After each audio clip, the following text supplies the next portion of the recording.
La rue, objet, spectacle, 1928. De la rue considérée comme l'un des beaux-arts? Peut-être. Mais en tout cas, l'élément actuel, l'élément central de la rue, c'est l'objet bien plus que l'affiche, laquelle passe au second plan et disparaît. L'avènement direct de l'objet comme valeur décorative, n'en déplaise à Jean Cocteau, n'a rien à attendre des peintres ses amis. Il appartient au domaine plastique pur, au domaine sculptural et constructif. À Paris, si la rue moderne a un style, c'est bien grâce à ce goût nouveau pour l'objet lui-même, pour la forme. Du jour où une tête de femme a été considérée comme un objet ovale à mettre en valeur, les cheveux ont disparu. On a soigné plus que jamais le maquillage, l'œil, la bouche. Et naturellement, le mannequin d'étalage a suivi le mouvement. Époque de nu, de lumière, plus aucun penchant pour la séduction douteuse, mystico-orientale, le clair-obscur. Le projecteur indiscret, les sunlights de studio, soleil. Le détail détaché grossit 1000 fois. La pression économique a mis le vendeur à genoux devant sa marchandise. Il l'a découverte. Il s'est aperçu que ces objets ont une beauté. Un beau jour, prenant du recul, il a exposé chaussures ou gigots dans sa vitrine. Son imagination, son goût font le reste. Un style est né, très actuel. Une révolution s'est faite sans tambour ni trompette.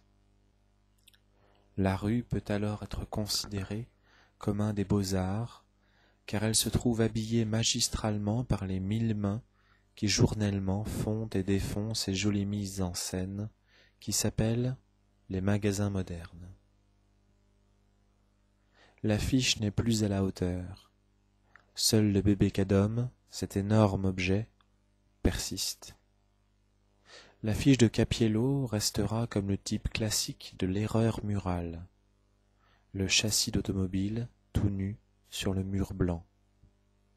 Époque dure, exacte, incompatible avec la neurasthénie religieuse. Suivez la rue. Partez du centre jusqu'à l'extérieur, vous allez voir la bande se dérouler. C'est difficile, cette esthétique de l'objet isolé. Elle ne se trouve pleinement réalisée qu'aux alentours de l'Opéra et des Champs-Élysées.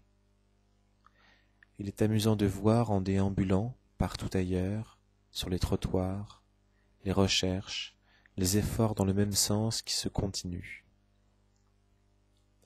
Les quartiers populaires n'ont pas pu suivre.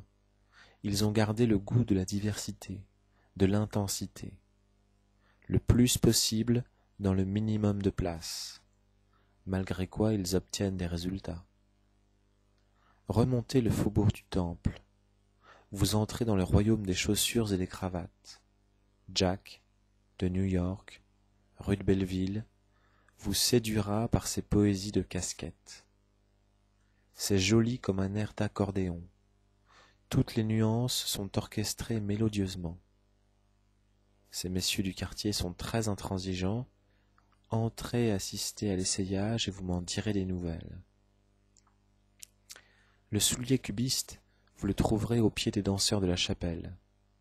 Leurs chemises, qui vont du rose pâle au tango, vous inquiètent un peu. Très fin 18e ce faubourg. Là, le style est mort. Toutes les grandes époques ont recherché cette disposition verticale de l'objet isolé comme valeur décorative ou plastique. C'est l'armature des mosaïques du 7e siècle, des gravures populaires des 12 et 14e siècles. Avec la Renaissance italienne, le goût du sujet a chassé le goût de l'objet, détruit le style. C'est le goût du sujet de Corneille et Racine, étouffé dans ses unités de temps et de lieu, qui est à l'origine du style pompier. La mélodie alexandrine est verbale. Shakespeare, le point de tradition du vrai théâtre objectif, avec ses situations contrastées. Le jeune théâtre actuel cherche cette position des situations dans l'espace, l'armoire à glace un beau soir.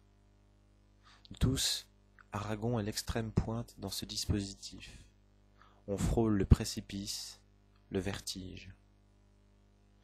Départ chez Batty marque une réalisation plus tempérée, mais curieuse par son succès mérité, et qui situe l'époque. C'est le grand dramaturge anglais qui est derrière. Cette position est difficile aussi bien au théâtre qu'en peinture. Il y a le maximum de risques, mais l'aventure vaut la peine d'être courue.